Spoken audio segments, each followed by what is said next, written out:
Am I going? Give you some audience besides just Dan. Just checking, yeah. Well, that's what we want. We want that. Are you actually then going to tell about the default thing you just did? We're what?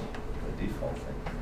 Yeah, we're going to. Okay. So today's your class is on recording every class that you teach. Excuse The me, first I was part I'm going to talking. go through real quick. Oh, Dan Studebaker's here with us today, and so is Jonathan Bryant. Woohoo!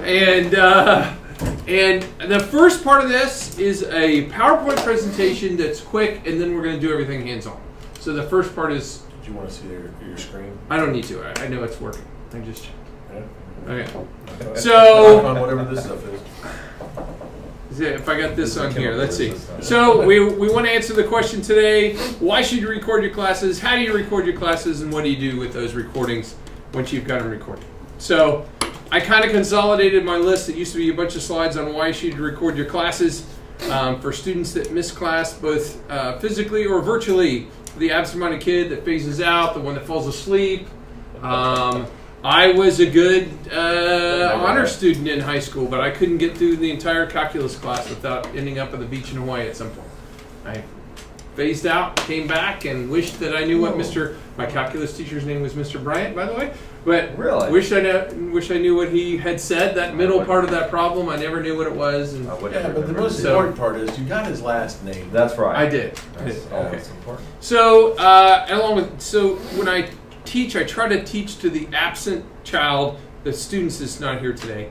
Number 2, for blended learning class activities, when we started the whole blended learning thing, it's 5 years ago now, we started the blended learning thing. The biggest complaint was I can't find videos. And if you've been recording your classes for the last 5 years, you have no excuse to say you can't find any videos for your content.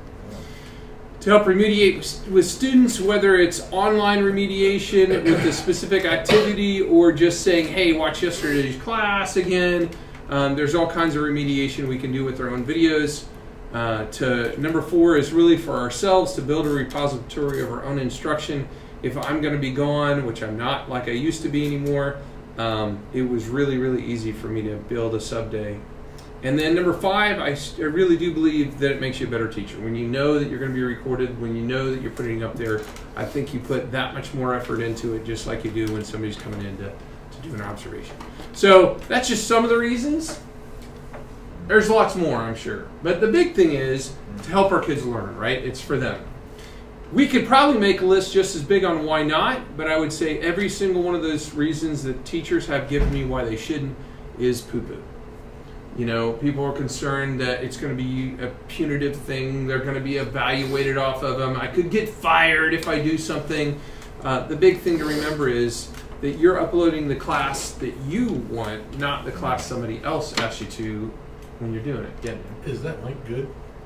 Yeah, that link goes to this presentation right here. Well, that helps anybody that's watching this. Yeah, so if you're watching and you want to follow along with the slides or whatever, that UGL's at the bottom, all the front of the things. I'm there. Well, you don't need to see it. No, you can see him pointing. Oh, you know what? Don't They you? probably can't see that. I'll bet you they can't because really my face is right there on the video. No. Yeah, it could be. You may not be able to see that good Geo. It's T7HECQ with a capital EC on there. If you go to the good Geo. I don't think you And can see if I was listening, that just came in. Yeah. Anyway, my point is there's lots of excuses why not to record, but if you're worried about what happened in your class, you don't upload it. If you have 4 sections of biology and you record all 4, that doesn't mean you have to upload all 4. You could upload the one that was the best, the one that didn't have that one student that's always whispering in the microphone over there or something like one of my students used to do. Oh, you always record your best class. So, I mean, you record them all and then you upload your best, though. I mean, you just throw away the other ones, right? Yeah. And you know, I don't think union-wise anyone's ever going to be able to win a fight of firing you because you posted content that they think you didn't teach well at, right? I mean, those fears are stupid. Don't post something you think is going to be a problem. Right. Okay, so how do you record your classes? First of all, things you need a projector and an interactive whiteboard. Everyone's got those. You need a YouTube account. Everyone's got those. You need a microphone. If you don't have one, just ask. The high school teachers all have one of these mounted up in their above their whiteboard someplace. Some people have this stand-up mic. It doesn't matter which one you have. You just have to ask, and you'll get one within a week. If I don't have one in stock, which I do right now, I'll order them, and they'll be here within 2 days. That's what we need. So how to record. First of all, how do we do this? It's 3 steps. We record, we upload, and we post. And it takes about that long to do it.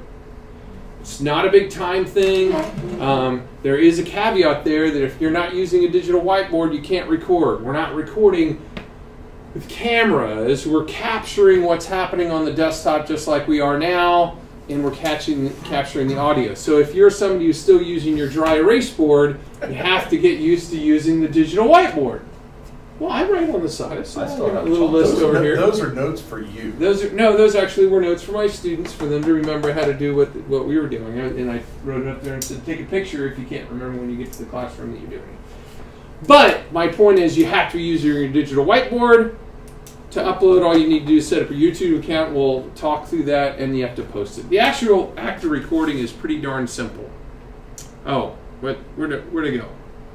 Where's my slide? How to record? Yeah, I went from how to record to step 2. I had to have hidden my slide or something. Slide down toward the bottom, maybe drag it. How did I do that? Digital it's right recorder. here. It's right here. This is so embarrassing. How did I do? That is embarrassing. How did I do that? So there we go. Go back to present again. So the actual active recording is pretty darn easy. Everyone's got that icon on their desktop unless you've deleted it. It's a smart recorder software. That's what you use to record. You just open it, press the record button, pause when you need to, and stop when you're done. If you don't stop, nothing gets saved. It's gone. You wasted your time. Okay, that's the only caveat on the whole thing. Don't you have to save it as an AVI? We're going to go through the settings and stuff, but I'm just saying when I'm doing it in class, the work part of it is I double click on that, I get this icon right here, I hit record, and then I usually minimize, I teach my class, whatever I'm doing. Sometimes I'll leave it up because I know I'm going to be pausing a lot. If I'm going to teach something and then I pause, and then, hey, we're passing out stuff, we're doing something, then I come back and start recording again, because hopefully in a 75-minute class, we're not teaching 75 minutes, right? Have you had any problems recently with the pause not re-recording? As far as the mic picking up, we have had that problem. I haven't had that problem in probably 2 years. I haven't either. And I don't know if it was a Windows 7 thing, or if it was the old computers weren't as good thing. I don't know. And what Jonathan brought up is if previously, if we were recording and we hit pause, and then we hit record to start up again, sometimes the mic, there would be no sound. No audio. So you get this whole video that you didn't watch your whole video, right? You just watched, hey, it worked, okay, I had sound in the first 10 seconds, and then they go, hey, there was no sound halfway through the I haven't had any problem with it. I haven't had that either. But I just want to point out, that's all it is. Record, stop, and it saves automatically as soon as you hit stop. As far as uploading, all you have to do is press the upload button on YouTube. Make sure you're on the right channel, and then now it has the little thing that says upload video or go live. Most people are going to upload video. Just click upload video, and then it looks like it always used to, with a screen that lets you drag and drop onto here, or click on it and then navigate to the file that you want to upload. That takes almost no time. Our internet is so fast, and even if you did a huge class and you start uploading, all you have to do is minimize it, and it usually doesn't take more than a minute to even do an hour-long video to upload. It may take a while to process, but you don't have to keep it open to process. As soon as it's done uploading, you're done. And then the third step is just to post it into Moodle, and there's tons of places we can post it. I post every class in my class calendar. I use them in activities, lessons, quizzes, just pages so they can refer to, or anywhere you can put anything in Moodle, you can post one of those videos, okay? And realizing that when we do that, one of the tools I use is Edpuzzle, so I can take a whole 45-minute video and only post 5 minutes of it by Edpuzzling it and just cropping it there. I'll crop the original video and use Edpuzzle. All right, but what are you actually putting into that? Well, we're going to get there. This is my overview saying that's how quick it is. That's how long it takes. I mean, this process takes as long as it just took me to say. On a daily basis, I spend no more than 3 to 4 minutes doing this to get my stuff on. That's it. It's just hit record, hit stop, upload. Pardon? Do you have it organized in YouTube? Okay, so I used to organize it in YouTube. Okay. I don't at all anymore. I don't even worry about it. Just get it there. I'm just putting it up there, and then I put it on my calendar. That's where it's organized. Okay. So the kids know they can go to calendar and go to December 11th, and they see that the class that happens December 11th. Because that's really what they're more concerned about, is that day they missed. Okay. And then on the calendar, I put what the lesson was, right? Sometimes I haven't even named them in YouTube, because I just uploaded it and then named it when I posted it on Moodle. Okay. Okay, so we have to set up our YouTube site correctly, and that was the first thing I wanted to go to. The software is already there. The mic we'll put in if you don't have one. We have to make sure YouTube's set up correctly. It used to be you could only have one channel per person. I could have multiple channels. I could have a channel for, and I do have a channel for hardware, for advanced tech, for PD stuff. You can have multiple channels, okay? You have to set it up right to get a limited length of recordings, and then you can set up your defaults to whether you want them to be public, unlisted, or private. My default is unlisted, and I'll make it public if I want to. I don't use private. Unlisted is only I can see it unless I shared it anyway. So my default is unlisted. So we'll kind of go through the YouTube things. Private is a nightmare. You have to share it to a specific email. They have to register in on YouTube. I mean, it just means somebody logged in as that YouTube. Yeah, there's no reason to use private. So if you haven't ever used YouTube before, once you go there, it's going to ask you to create a channel. You can name it whatever unique name you can find in YouTube. If you started out with NTHS_biology, it'll probably be there, because I doubt there's not many other biology courses. And then the first time you go to upload, you will see down here a little thing that says increase your limit. Initially, all YouTube's accounts are limited to 15 minutes. As soon as you increase your limit, it goes to 12 hours. If you hit that button, it asks you to put in a phone number. It will text you or call you and read the number. And then once you do that, you just type in that verification code, hit submit, and it's now a 12-hour time limit for YouTube. So that's the first thing you have to do. When I go to upload, I get to this site, and as soon as I go, I can say right here what the privacy is, but that's not when I do it. As it's uploading, that's when I go and set what my privacy is. I don't know what that is, but we're teaching class. So. That's when I name what it is. I already have it defaulted in there for each different channel what the thing is. I can change that, but I have that default set up. I change the name. I put whether it's private or unlisted or public there, and I'm going to show you the defaults here. And then I can go to advanced settings and set other things as well, like whether they can comment it, whether they can do user ratings, whether they can embed the video, what the categories are. These things I can set up, but I was just saying that to Dan, I don't want to waste my time here. I don't do that. So what I do instead is I set my defaults, and you do that by going to YouTube upload_defaults, and it brings you here. And so when I set those things for my channel, they're that every single time I upload. So I say, in my case, I use unlisted as my default privacy, say category, standard license, whether they can comment, whether all the choices that you have, make them one time here and then never worry about them again. Yeah, and that's the thing, caution, because if you do make it public and someone is just looking for something... Public means they can search for it on YouTube. Yeah, they can find it, and that's the thing. If you're public and you have all comments like that, somebody who's not even connected to you can make a comment on it. Like I had two individuals years ago that made comments back and forth to each other about a particular history event, you know, which I don't think was appropriate for kids. It was, you know, in the classroom. So then I went and I deleted all the comments. And this is an aside because it doesn't really apply to us, but if you have your own channel and you monetize it, you have to say some kind of ads are allowed in order. Now, obviously, all those things are in check because you don't want to have ads in your videos. You don't, you know. Wait, can I make money? But yeah, I originally monetized my first account. Yeah. I've had 80,000 hits, and I made a nickel. So Nicole! you have to make $100 before they send you a check. So I've actually made nothing. YouTube or Google won't send you a check until you made $100. Yeah, but I had like 1,000. I'm not saying you couldn't. I had 1,000 subscribers. I'm just saying. Anyway, so I would recommend setting those defaults, and then you never do it again. You're just done. Okay? So when you're ready to record, we do have to set up our smart recording software, and that's what you were mentioning, Jonathan.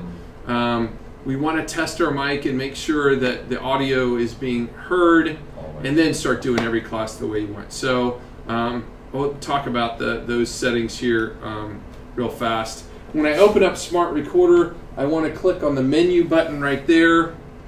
And when I hit the menu button, I see options. And again, I only have to do it once. Unless you've had your computer reimage, then you have to do it once again because it saves it.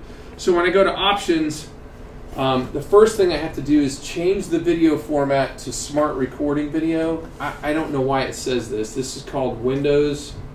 I don't know why the Windows media file was default. If you have it on this, when you click done, it's saved, you're done. If you click this, which is the default, it takes as long to render it as it did to record it in the first place. I've had it take 45 minutes. It's ridiculous.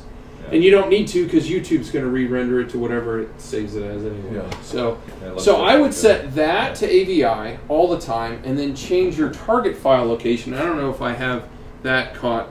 I changed the target file location to wherever you want it to be. I put it in the videos folder. Isn't that the download? Isn't that the default? No, it is not the default. It is not the default to go into Well, I video. mean, okay, by default, it does not go to your T drive people. So. No, I'm saying it goes to someplace, but it doesn't go to into your videos folder. I have it just throw it on the desktop. Yeah, or I have. That's what I have. I have a folder on my desktop called Recordings, and I aimed it at recordings so that when I'm ready to upload YouTube, I can go bunk bunk and just drag them over. It makes it easier. So, but make sure you know where it's going to. That's really it. Once you've done that. That's me pointing that I was going to my upload. Once you've done that, you're done, right? You can just upload them there. So you can add it to any Moodle resource, and at this point, I'm going to show how to do that. This is just some examples on the old version. I have it on the website. I have it in activities. I have it in assignments. I have Moodle things in quizzes. I have them all over the place. So. Did I miss something? Did you set up your microphone? Oh, I did skip that. Okay, so let's talk about that. So what Dan's talking about is everybody has a sound icon on their desktop. If you double click on sound and go to recordings, you will see if your microphone shows up and if when you're talking you get a sound bar. That's what I need to make sure. Now there are other sound things on mine. I've disabled them all. So the only recording option I have is right here. Yeah. You make sure this is the live one right now, right? Yes. Would you show them how to actually adjust the sensitivity of it? Yeah. So if this isn't showing up, I can just double click on it, and over here on levels, and you can see my levels at 100%. I have it all the way up to the right. That may or may not work depending on. First of all, the worst thing that's going to happen is your recording's real loud. If you play your first one, well, I mean, that's fine on this because the mic's over there. That's true. But if I have it up to 100 on my headphone mic, it sounds like I am screaming at you. In your head. Yeah, it's like you're like, ah! So that's why you really want to test it and take a look at it. I mean, that looks reasonable, but if it's bouncing off up here all the time. Makes sense. So again, all you do is double click on that and go to levels. And you can adjust that level. That's how much of the sound is being used.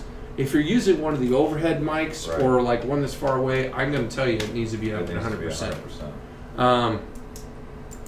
If you're doing a headset mic, then probably not. I mean, if you're just trying to record a lesson or something. So thank you, Dan, for pointing that out. And that's the other thing about that is, okay, so I'm going to, I think I've got it. So there we go. See, all these other sound devices are there on my computer. And I just went and clicked on them and said disable, disable, disable. And then I unchecked show disabled. So it only shows the one that's used. So, and if you have more than one, because your sound card's going to have one, you just right-click on the one you want, and then it's not there because there isn't one, but you say make default. It's set as default. Right. Yeah, set as default, and I don't have the option because it's already set as default. Right. So thank you, Dan, for. So how do you put it on the Moodle calendar? Okay, so let's talk about how to post it. So first of all, we've got our YouTube videos, and I'm going to go to to my YouTube site, and we'll just say that we've already uploaded it. In fact, I'm going to switch channels here and go to my hardware channel. And by the way, that's how you switch accounts. When you make multiple accounts, you just go down to switch account, and it shows all the accounts that you have. And then I'm going to go to. So you have like a main account and then sub accounts, or how does that? Well, I mean, if I go switch account, you'll see that this is my school account, and then you can Google it how to add more accounts. But you can see I've got one for IT, Advanced Tech, RPD, my hardware class, and this is the one that we broadcast the graduations and stuff on. It's actually a sub account of mine, but I don't use it. But you can see you can do tons of them. Okay. Once you're there, you can go to your own channel, and the easiest thing to do, in my opinion, is go to Creator Studio, because once I go to Creator Studio, I have some different buttons over here, one of which is the Video Manager, and when I'm in Video Manager, I can see all the videos. Now, I don't have to do all this. If I just upload a video, in fact, let me upload a video. If I just go to upload a video, while that video is uploading, I can get the address, and you can see it goes right to where my last video was. I'm going to go ahead and do this one. I don't even know what it is. But while it's uploading, now I can go and put the date and stuff in there. But see how the link just showed up? Yeah.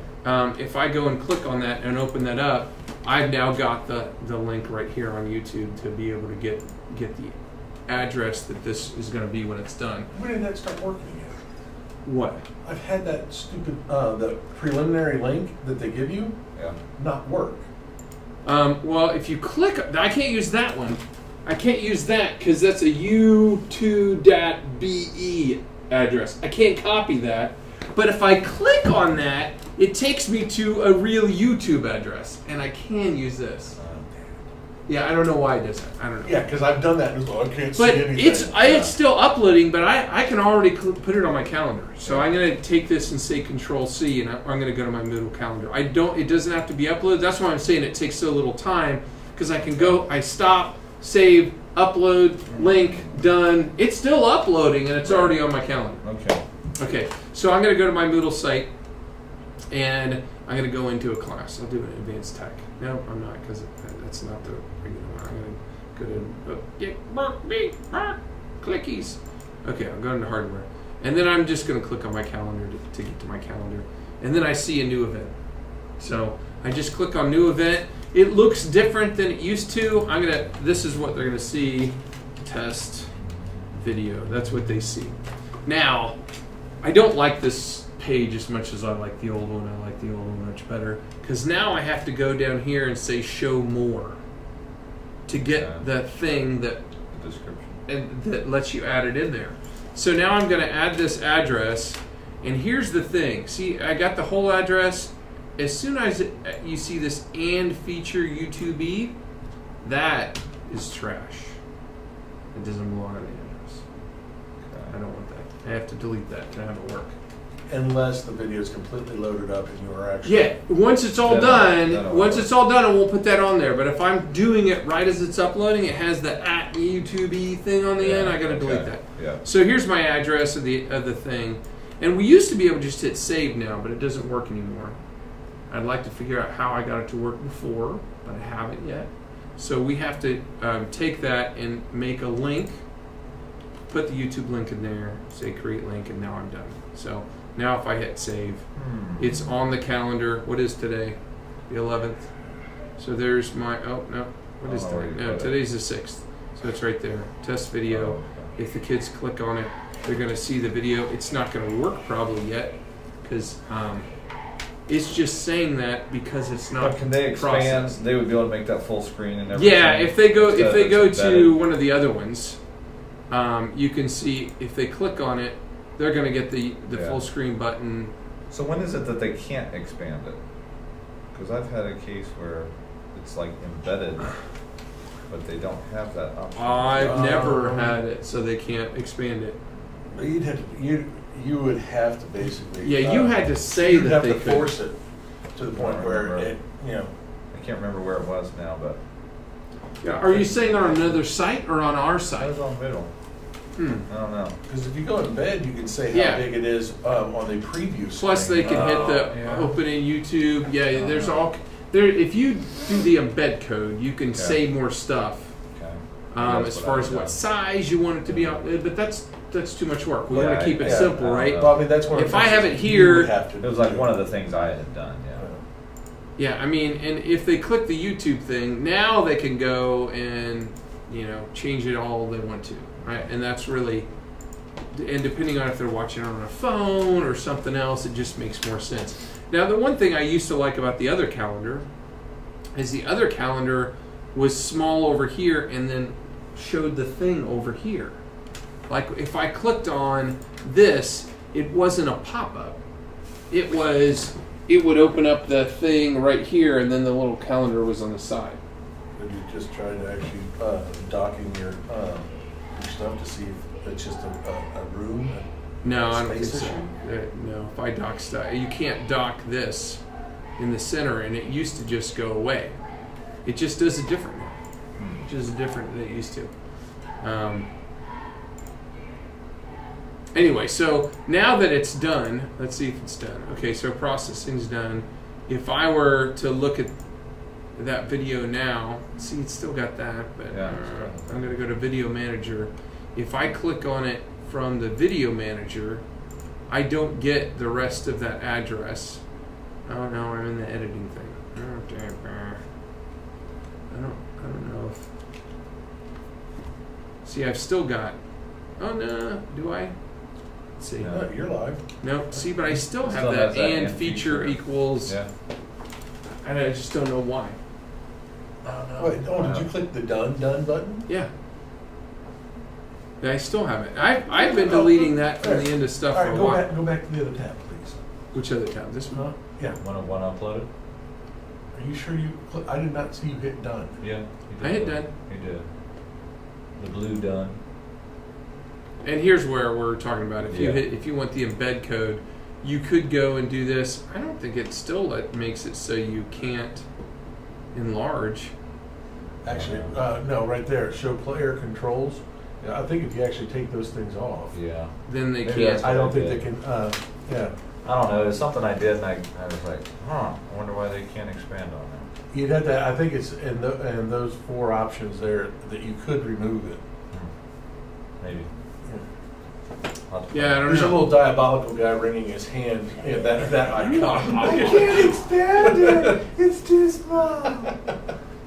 But no matter what Moodle activity we're in, it's the same thing. All I have to do is take that address, whether it's in a quiz module, and I do that all the time. You can see in my like intervention activities for Chapter 4 down here.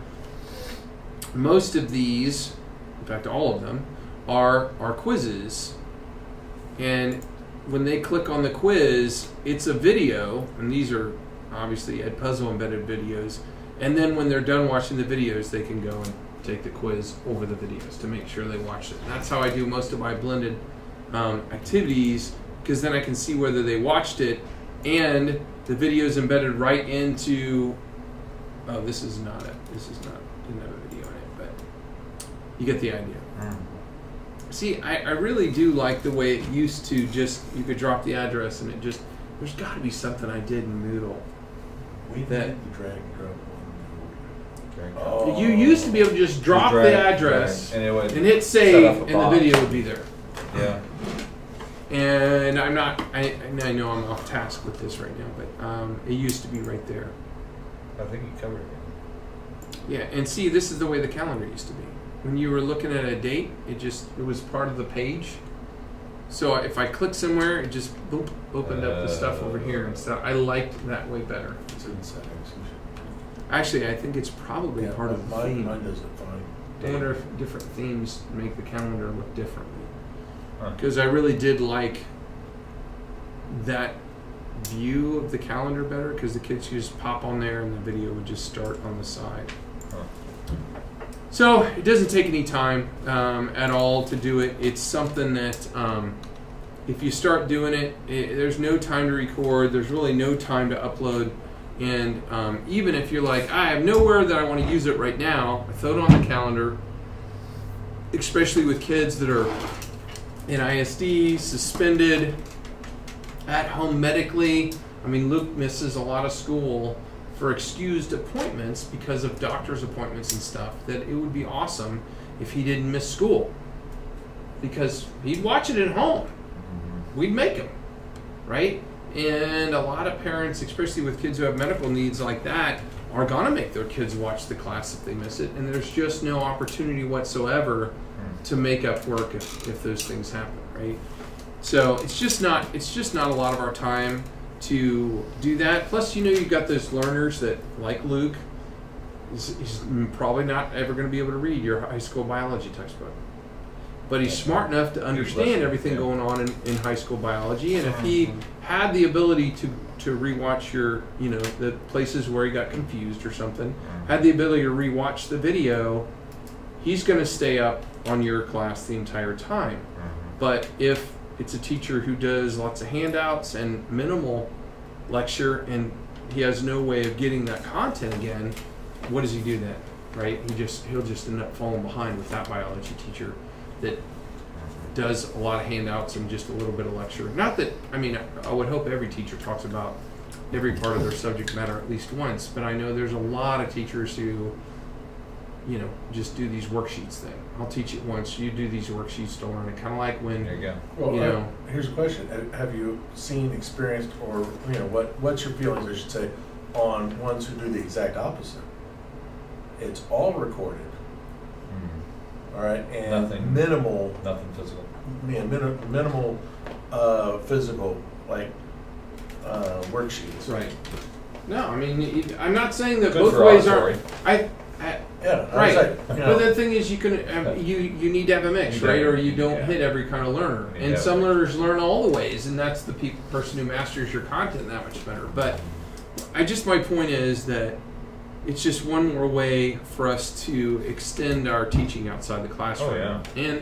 And I mean, you've done it, John. It's just not that much work. I have purposefully recorded material, because I haven't gotten to the point where I record every lesson, but I definitely record lessons that I know the kids are going to have trouble with, because then I can say, you can listen to this as much as you want. If you have insomnia, you can listen to it, and it will help you go to sleep if you're low on medication that night. So, I mean, there have been some kids that have watched some videos maybe 10 times because they're just not getting it. I asked my kids in class, and in fact, I asked them the other day, I said, you know, how many of you think this is worthwhile? Am I wasting my time? Do you guys watch the videos? 100% of my kids said they watch the videos. Not all of them. I mean, if you look at my average watch time, it's like 2.5 minutes. Right. They're looking for It's specific things. Yeah, they're like, what did it? Okay, that's it. But they are going back and looking at it. But they are looking at it. And when, I won't mention names, but when a couple of my students have had some absentee issues, they know they can make up the class, and they didn't miss anything, right? And that option's there. Yeah. At least. And you know, one student in particular didn't do it and missed the easiest part of one of my chapters. Chapter 3 is traditionally my hardest chapter. He got all the hard questions right and missed all the easy questions because he didn't watch the video that I went over that. And that was the only day I taught it, because it was really easy. It was on what is a UPS and what is a surge protector and what is a power strip. I think that student missed yesterday. It's Was he in class yesterday? he was in my class. Because he went around to teachers, so I don't know. he must have missed. I don't know. I've already had that discussion multiple times. I mean, but the thing is, That same student. if you give them the opportunity, some of them will use it. Not all of them. Correct. But we're not trying to. We're not doing this because we think 100%. I actually didn't expect 100% of them to say they watched the video. I expected 1 or 2 of them to say yeah. But they're not watching every video every day. No. It's when they need it, right? It's another option. And those kids that are suspended that are allowed to make up their work, and an ISD that you want to make up their work, how else are they going to do it? How's the suspended kid going to have any idea what's going on in the classroom? Now, is that fun to sit at home and watch your videos? No, he's still getting punished. He's still getting punished. But at least is the point when we do those things is it to punish them and make them not learn? I don't think so. So I really think that administratively, at some point in our future, this is going to be something that we do, not something that a couple people do. I don't know, and that's not for me to decide when or where or any of that stuff, but educationally, I just think it makes just tons of sense. Yeah. I mean, there's too many positives, I think, versus negatives. Well, the only negatives are if you feel that you're doing something wrong, or you're just worried. What are the parents? You wouldn't have to. I'm not going to say wrong. I will say doing something incorrectly. All right, and it's like, what's the difference? Wrong. It was like, oh, I misspoke. I said this when I should have said that. I've done that. I've taught the wrong thing. I've said the exact opposite of what I meant in school. And on the recording, because it used to let you do the title overs. Or something. Yeah, and I went back and annotated on the video. This is not what I meant. I meant exactly the opposite. Yeah. I can't remember what it was, but it's something I don't know. People have a fear of actually, as a teacher, as looking, I don't want to look a fool. I don't want to be, fallible. Well, I think kids respect us when we are that. When we admit that we're human just like anybody else. The gate. No, I actually told the kids today. I was like, everybody in this class is ignorant, including myself. You catch me making a mistake, you get a dumb sucker. So. I think the big thing is trying to make it a routine, and that's what it's hard to remember if you only do it every once in a while. I mean, I used to have signs all around the wall that said, "Start recording, dummy. Dummy didn't record." I rarely forget that. I have it all in hotkeys now. Because I'm not actually using Smart Recorder, I'm using OBS Studio, which is step 2 of recording. Because it allows you to do multiple angles, multiple cameras and stuff. He would be a candidate. So, but it doesn't have a pause. That's the downside of it. And so I end up using a pause screen that if I hit it, see, it's like, that's to mute the audio. Oh, the wait screen. So if I hit Alt 9, it shows a pause screen and it mutes the audio at the same time, so that when we're doing an activity, now I know where to trim it out later, so I don't have to look for or what. So it's still recording. It's still recording. I upload the whole thing on YouTube, and then I cut out wherever the wait screen was in the video. So it still shows up for like 5 seconds. It says we'll be right back, and then it comes right back about 5 seconds later. Yeah. Well, sometimes I forget to do it, but the kids can still. They know that nothing was going on there. They just go right until it goes away. And it's if I forget to delete that, that's not that big of a deal. They know how to fast forward to YouTube videos. So true. Yeah. So. Nothing was happening right now. Yeah. Well, that's why I started muting it too when I hit it. It doesn't that would be important. Yeah, because I don't know what obviously we're talking about something, but. They don't. If it's not something that direct, and I don't want to record if the kids are doing something extra work. I don't want them to record their conversation or anything like that. So, which is why pausing is good, or doing something like that is good. Yeah. So anyway, that's it. Any questions? You walked in at the exact wrong time. Wonderful. Actually, I just okay. Well, I'm gonna stop this. What is practice? I'm gonna stop this, and then I'll check to see.